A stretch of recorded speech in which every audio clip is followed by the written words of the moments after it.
Queridos amigos, todos los días, no de vez en cuando ni ocasionalmente, observamos en los medios de comunicación y en particular en los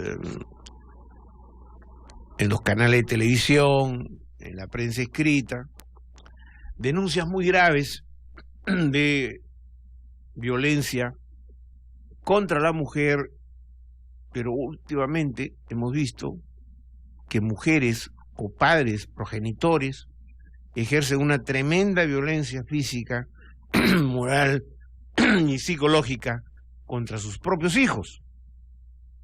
Violencia que, como hemos visto ayer, por ejemplo, un niño de apenas 7 años fue prácticamente flagelado con un cordón de la energía eléctrica que está hecho entre plástico y cobre, y su espalda, la espalda de este niño y otras partes del cuerpo, muestra lesiones gravísimas.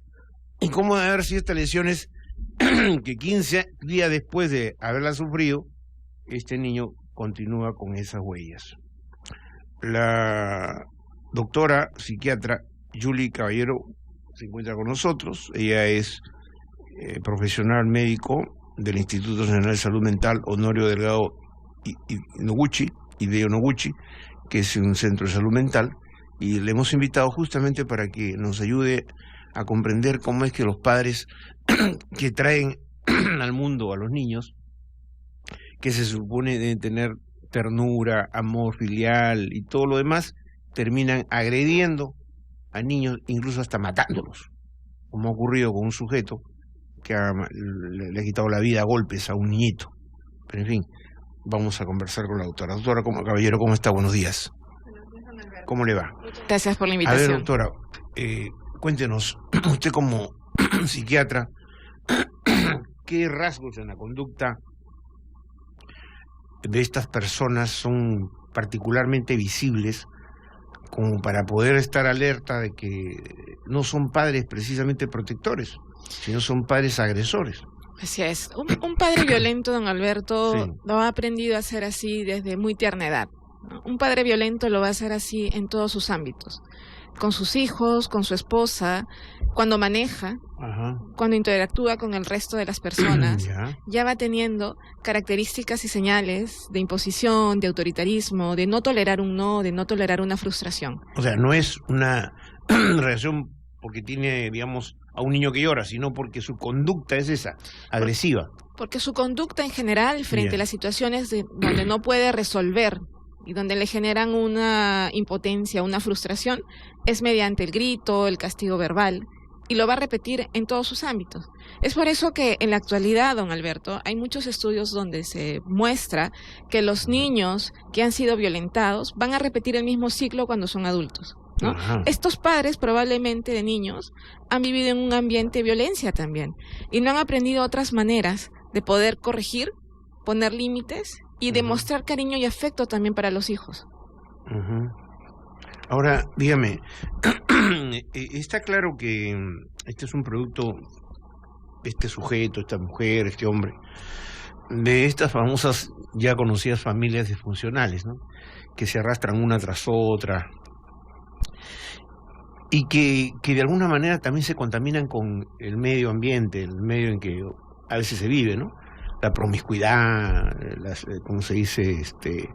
Esta suerte de vivir unos encima de otros, ¿no? Esto está ocurriendo, ¿no? Eso es una cosa, incluso que ha llevado a situaciones que a veces, claro, la sociedad no lo aborda con mucha apertura por tratar de un tema muy delicado, pero hasta se llega a situaciones incestuosas, terribles, ¿no? Terribles. ¿Cómo se puede actuar psicoterapéuticamente en su caso, ¿no? ¿Qué recomendaciones? ¿Qué hacer? ¿Cómo orientar? Porque un padre violento, usted no lo va a cambiar de la noche a la mañana. Una madre violenta no la va a cambiar de la noche a la mañana, ¿no? O sea, ¿cómo se hace para proteger a esos niños a que no sigan viviendo en un hogar así absolutamente agresivo? Como usted dijo, don Alberto, hay factores ya conocidos que están asociados a mayor violencia, ¿no? Como son la pobreza, el desempleo, el estrés, ¿sí? Y que van a necesitar una intervención de repente a un mediano o un más largo plazo, ¿no? Pero en el plazo ya más corto, ¿sí? La idea es que un padre esté atento y sea consciente de que castigar a los hijos de esa manera, ¿sí? De esa manera violenta, va a producir un daño y un impacto negativo en el desarrollo de ese hijo, que le va a generar un problema de autoestima, un problema de aprendizaje, un problema de poca creatividad, de inseguridad, o también puede generarle un problema de rebeldía, de conducta desafiante, ¿no? De decirle, a ver, papá, pégame, pues ya no me duele, ¿no? Entonces, y que en un momento, cuando crezcan más bien, sean ellos que los terminen agrediendo, ¿sí? Entonces, cuando un padre es consciente de que en la actualidad se ha demostrado que el castigo físico y la violencia está asociado a este desarrollo posterior en la adultez de este ser humano, debe tomar conciencia. Que la sociedad en general sepa que no podemos tolerar y ser indiferente ante estos casos, ¿sí? Y una vez que podamos identificar que yo tengo un problema como padre, pedir ayuda para poder orientarlos en cómo poder corregir algunas actitudes y conductas de los hijos, ¿no? Porque no es tampoco la idea que se les permita hacer todos, ¿no es cierto? Parte del querer a los hijos es enseñarles también a ellos a tolerar su propia frustración. Parte del querer a los hijos es ponerle límites. Parte de querer a los hijos es corregirlos, pero corregirlos no es sinónimo de castigarlos físicamente. No es sinónimo de castigarlos verbal o psicológicamente. Reforzar las cosas buenas que hacen. No olvidemos eso también. A veces los padres nos focalizamos y nos centramos en las cosas negativas que hacen nuestros hijos y no nos damos cuenta de las cosas buenas que también puedan hacer. Y cuando hagan alguna conducta que yo no estoy de acuerdo, que me parece que no es conveniente, entonces moldearla. Le puedo quitar lo que le gusta, ¿no? O puedo reforzar que haga lo que yo espero que haga con cosas como, no sé, vamos al parque juntos, vamos a jugar, ¿sí? Pasar tiempo juntos también. Doctora, sin embargo, vamos a ver.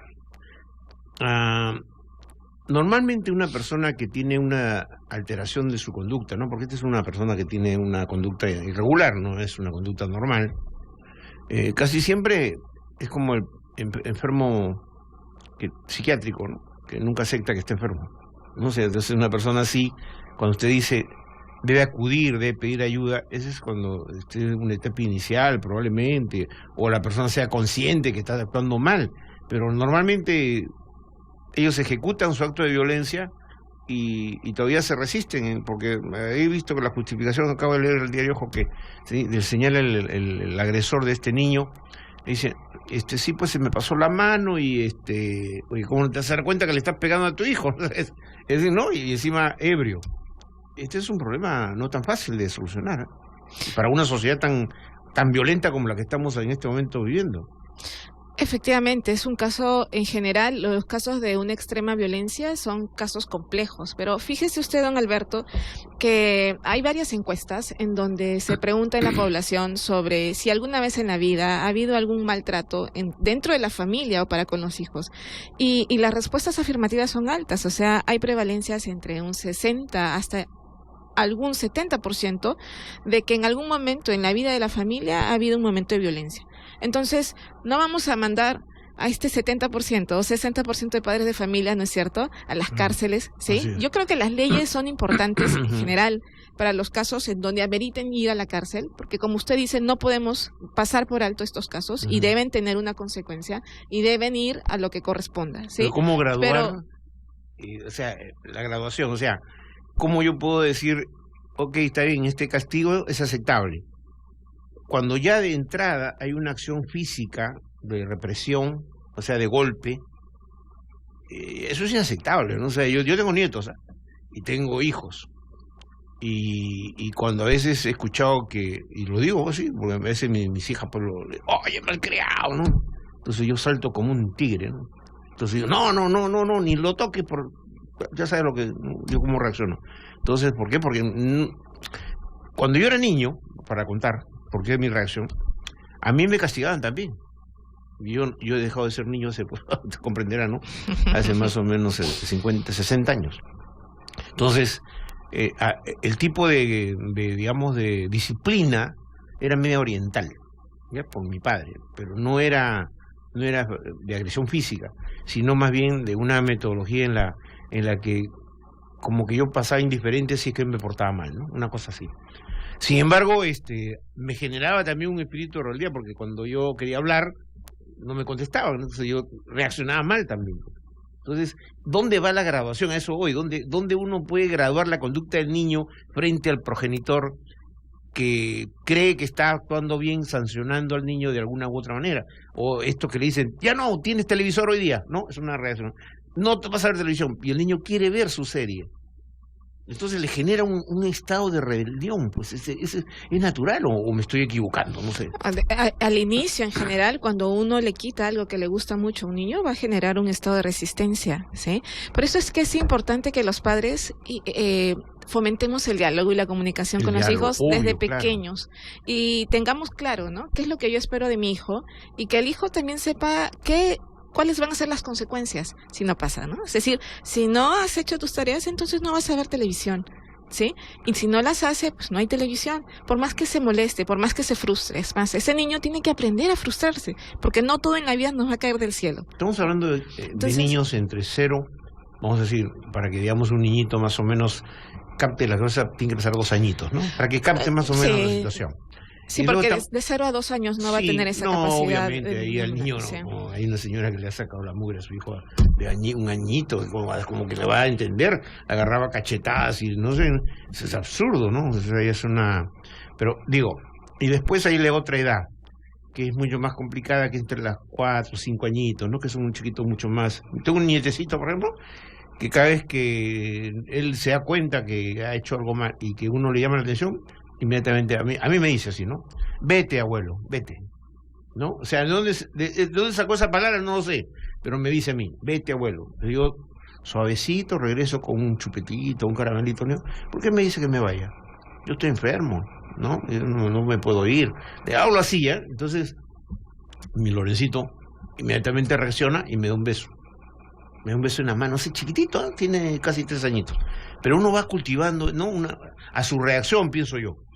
A su reacción, pues eso de vete, lo dice así como un poco con desprecio. Vete, abuelo, vete, ¿no? Porque no quiere que le llamen. Entonces, pero hay otros niñitos que de repente entran en berrinche y empiezan a llorar y a tirar cosas, ¿no es cierto?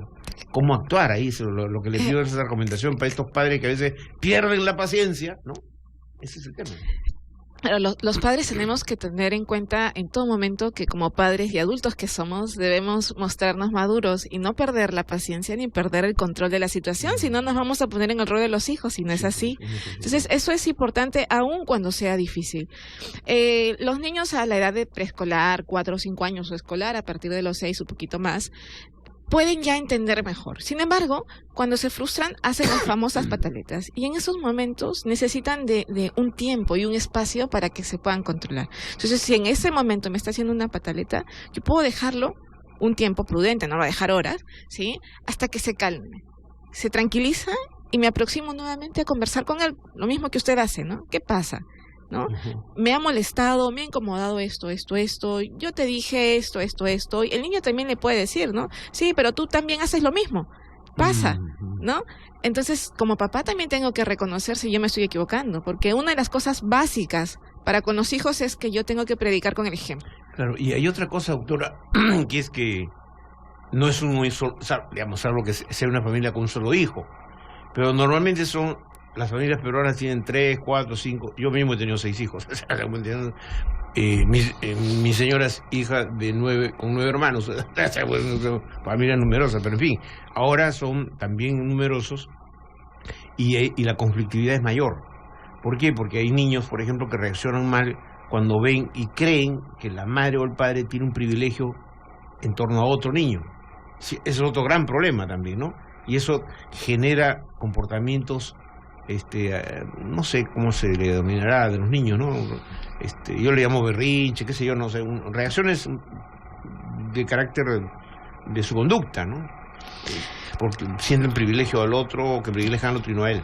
Sí, la rivalidad y los celos entre hermanos es bastante frecuente, y va a depender de los padres el saber administrar bien eso, ¿no? Exactamente, y también que los hijos, según las edades que tengan, van a tener diferentes necesidades. O sea, yo no voy a esperar que un adolescente vaya a querer pasar igual de tiempo que mi hijo que tiene 4 o 5 años, ¿no es cierto? Claro. Un adolescente va a querer pasar tiempo con sus amigos, va a No es querer ir totalmente teniendo distinto, claro. independencia, etcétera. Y por otro Sí. lado, ¿no? Si los padres se están dando cuenta de eso, hacer un análisis, una autorreflexión, o sea, realmente, porque también hay casos, don Alberto, en donde los padres, sin querer, dan una demostración de una preferencia a uno y no al otro, ¿no? Entonces, si mis hijos ya me lo están reclamando, debe ser por algo. Reflexiono qué estoy haciendo, qué está pasando. Ahora, doctora, no todos los padres en el país están en condiciones económicas de ir a una psiquiatra o un psiquiatra, ¿no? Un psiquiatra son de los médicos, y porque conozco a la especialidad, yo he trabajado, y les cuento, 8 años en una clínica psiquiátrica, en la parte administrativa. Mi suegro es psiquiatra, ¿ya? O sea, y es uno de los psiquiatras de la época de doctor Carabedo, ¿no? Y yo le digo que es bien difícil, salvo que ya la situación llega a una situación muy extrema, ¿no?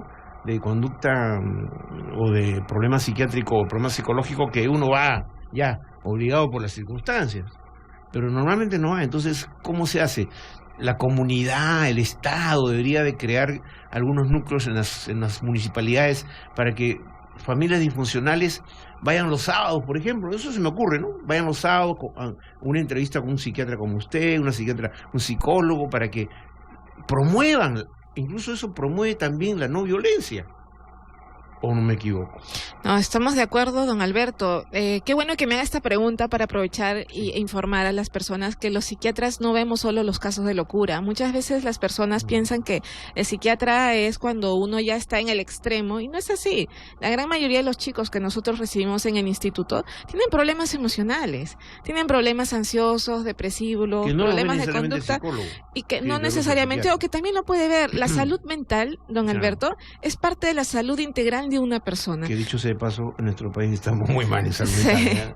Y la salud mental puede ser atendida por cualquier profesional de la salud que esté entrenado en salud mental. Entonces, lamentablemente nos hemos olvidado un poquito cuando estamos en la universidad. Nos enseñaban salud mental como parte de la salud integral de la persona. Entonces, tenemos que retomar eso, y el Estado está tomando cartas en el asunto. En la actualidad hay muchos proyectos para volver a refrescar esas capacidades que tiene. Y solo para terminar la idea de que el Estado además está cubriendo mediante el CIS, que es el Seguro Integral de Salud, el diagnóstico, tratamiento, de salud mental. En el hospital, en el Instituto Delgado Noguchi, atendemos con CIS a todos aquellos que tengan en todo lo que es diagnóstico, tratamiento. ¿El otro nombre es el asesor? ¿Que era el asesor? No. ¿Dónde está ubicado? La institución donde yo laboro es el Instituto Nacional de Salud Honorio Delgado y de Noguchi. Esto es en el RIMAC. Esto es en el RIMAC. Pero el otro es en la carretera central. Ese es el otro, el hospital psiquiátrico asesor, ¿no? En la carretera central está el Herminio Valdizán. El Herminio Valdizán. Y el otro... Y la Correra, que está acá. Efectivamente, pero si yo puedo ir a un centro de salud, una posta, y no tener que desplazarme tanto, porque a veces esa también es otra limitación en cuanto al acceso a servicios de salud, puedo ir a mi centro, a mi posta, y ahí también me va a cubrir el CIS la atención de salud mental, que no tiene que ser exclusivo del psiquiatra, sino en general. Las personas, para que estén orientadas, si lo buscan usted, por ejemplo, al hospital Honorio Delgado, ¿no? Y usted los atiende como psicoterapeuta, como hacerles un psicoanálisis, claro, para que la gente sepa exactamente. Sí, la gente también le tiene mucho miedo al diván, ¿ah? Eso de échale acá y empiezan a contar tu vida, la gente a veces no... Los psiquiatras de niños y adolescentes estamos entrenados para, además de ver la parte médica, porque primero hemos estudiado medicina, ver la parte psicoterapéutica también, porque tratamos con niños y no todos necesitan medicación, y también tratamos con la familia de los niños. Entonces, parte de nuestra intervención tiene que ser holística, no solo medicación, sino también psicoterapia. Ahora, habrán muchos casos, la gran mayoría, que no va a necesitar medicación, como el de su nieto que me decía usted. O sea, usted felizmente está al tanto y le puede orientar, pero habrán otros padres que no tienen esa suerte y que van a necesitar de una orientación, ¿no es cierto? Y no necesitan llegar al psiquiatra. Lo puede hacer un psicólogo, lo puede hacer un médico general entrenado, lo puede hacer una enfermera sensibilizada y capacitada para tocar el tema de orientación y psicoeducación a los padres de familia. Entonces, la idea es poder ampliar la cantidad de profesionales en general de la salud capacitados en el tema para poder brindar el servicio. Y habría que recomendarle también, a ver qué nos dice usted, tenemos unos 3 minutitos más, ¿Cómo recomendar a los padres para que sepan diferenciar? Por ejemplo, yo siempre soy de la idea de que los niños tienen que ser activos, pero hay niños hiperactivos, ¿no es cierto? Es decir, una cosa ya es activo y otra cosa es hiperactivo, no sé, que no duermen todo el día, que están jugando, que están así, entonces... Y otros niños que tienen el famoso problema del autismo. ¿Cómo diferenciar? Un padre, ¿cómo diferenciar que su hijo tiene algunas características de autismo? Son condiciones distintas, ¿sí? En el caso de él tener más energía y actividad que el resto de niños y que me genere problemas en el colegio, en mi casa, en los cumpleaños. Me gusta porque seguramente me está escuchando mi señora, porque mi señora, yo tengo con mi señora casi 50 años casados. Lo felicito. Entonces, felicito. Bueno, me agarraron tiernito, la verdad. Y eso pero tenemos muchos años, ¿no? ¿Y qué resulta? Que a veces a mi nieto, a las 6 de la tarde, 7 de la noche, yo le doy o un chupete o un chocolate, lo que yo tengo ahí. Y mi señora, de un tiempo a esta parte, se enfurece porque me dice, lo pones hiperactivo con el dulce. ¿Eso es verdad? A ver, usted que es médico, ¿es verdad? Claro, todo en exceso es dañino, don Alberto. No le doy en exceso. Pero, entonces... O sea, dijo, ¿cómo se va a poner? O sea, no hay al extremo de que comerse un chocolate no va a dormir o va a estar así muy activo. Claro, un caramelo no le va a hacer daño, ¿sí? En general a los chicos, un caramelo no les va a generar mucho más actividad o hiperactividad que otros, le generará caries de repente, y si se acostumbra mal, luego va a tener malos hábitos de alimentación. Hay algunos estudios que no llegan a ser concluyentes, en donde los chicos sí les podría generar más actividad, pero en general no porque produzca o esté relacionado como una causa a mayor hiperactividad, sino como, por ejemplo, los que son intolerantes a la lactosa, ¿no es cierto? No tienen la enzima que degrada, etcétera. La gente que come chocolate es un poco eufórica, ¿sí?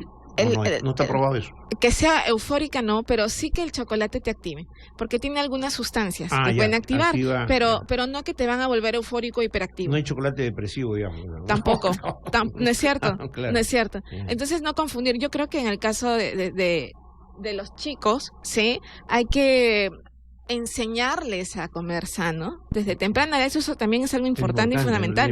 Lo que son los hábitos de alimentación, al igual que los principios, los valores, las normas, ¿no? Se aprenden desde la infancia. Igual los hábitos de alimentación. Y que nada en extremo es bueno. De cuando en cuando darle un caramelo no le va a hacer daño. No le hace daño. Bueno, ojalá que los padres que han escuchado su mensaje, por lo menos tomen un poco de conciencia de que la agresión no los va a conducir absolutamente nada en la relación con sus hijos, de ninguna manera. Al contrario, va a crear más gente violenta para una sociedad que ya de por sí tiene una violencia estructural, una violencia que viene de hace muchísimo tiempo. Sí, yo le agradezco que me dé estos últimos segundos finales para dirigirme a todos los radioescuchas, de que a veces los padres repetimos la manera como hemos sido criados, pero eso no significa que sea la mejor forma de poder criar a nuestros hijos. Y en la actualidad ya hay muchos estudios que han demostrado la asociación entre el castigo físico, el maltrato y problemas en nuestros hijos a esta edad y en la adultez. Como les decía, no solo es de baja autoestima, de inseguridad, sino también es el de repetir este mismo ciclo y debemos cortarlo ya. Hay que decir con toda claridad, queridos amigos, que un niño no es igual a otro, pues. Porque la gente cree que si aplicas esa norma la debes aplicar para todos. No, cada niño es una personalidad. Él mismo se va creando su propio entorno, tiene distintos gustos, entonces los padres no podemos imponer en un niño, ¿no?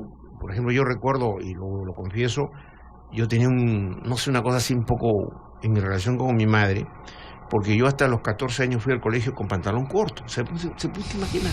A ver, ¿qué niño iría hoy de 14 años al colegio con pantalón corto? Ninguno, ¿no? Muy pocos, probablemente. Iba al colegio, ¿sí? Yo tenía una chica ahí, mi vecina, que yo le había echado ojo. ¿No? Entonces, cuando yo salía, tenía que ponerme la maleta adelante para que me vea. 14 años. ¿No? Si no, mi mamá decía, no, tienes que hasta los 15 recién te bajo los pantalones, ¿no? Recién te pongo un pantalón largo. No es correcto, ¿no? Eso, por ejemplo. Lo que pasa... No digo que censuro a mi madre por eso, pero era costumbre antes. Pues. Claro. Mire, lo que usted dice es verdad. Usted puede tener una madre gestante de 3 niños y desde el primer día uno llora más, el otro es más tranquilo. Somos distintos. Tenemos un componente biológico en nuestra manera de ser. Y eso que le vaya a funcionar a un niño no me garantiza que le vaya a funcionar a otro. Ahora, los tiempos cambian. Sí. Y eso también, gracias que usted lo traiga a mención, que los padres tenemos que ser un poco más flexibles. Y no podemos Totalmente. pretender criar a los hijos en la actualidad bajo los mismos estándares de nosotros. hay No que podremos tener poner... ese autoritarismo. Claro, ¿no? aún... Porque hay un autoritarismo. También. Imagínese a un adolescente de 14 años ponerlo en pantaloncitos así, Sí, es pues. hasta para él humillante. Totalmente. ¿No? Yo, por ejemplo, ya, claro, yo regresaba después, pero para el colegio era pantalón corto, ¿no? Como diciendo, todavía mi hijo es un niñito, ¿no? Claro. Pero yo ya tenía 14 años, ¿no? Claro. Y la chica a la que yo le había hecho ojo, pues, no, para esa edad, ¿no? Uno tiene... Y decía, qué vergüenza, yo no quería ni salir ya. Sí, sí, y qué bueno que traiga a mención también su ejemplo, gracias don Alberto, porque esto nos hace mencionar que hay otras formas de malos tratos, que son igual de frecuentes o a veces hasta más, como Sí. los malos tratos verbales o por negligencia, ¿no es cierto? O Son por atroces para abandono, un niño. o los psicológicos, que es Cuando un humillar niño a le los dice, chicos. no, yo he escuchado más de, no seas imbécil, le dicen. Claro. ¿Cómo es imbécil el niño? ¿No?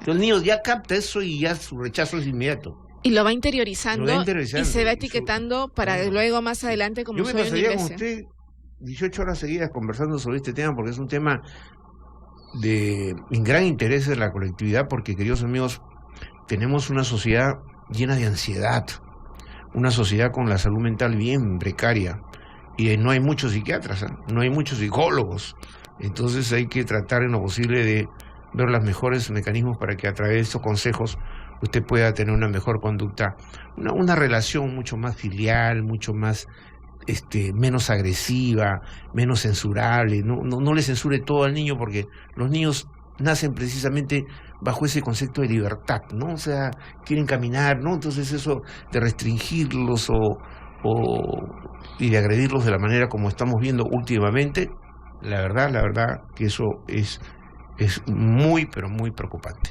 Gracias, doctora. Yo le agradezco su presencia y obviamente la invitaremos para que nos acompañe en otra oportunidad, ¿le parece? Sí, la voy a comprometer, ¿ah? Muchas gracias, ¿Ya? don Alberto. Gracias Muy por la bien, invitación. doctora Julie Caballero, que ella es psiquiatra de niños y adolescentes del Instituto Nacional de Salud Mental Honorio Delgado y de Noguchi. Muy bien, gracias, muy amable. Suerte. Muy bien.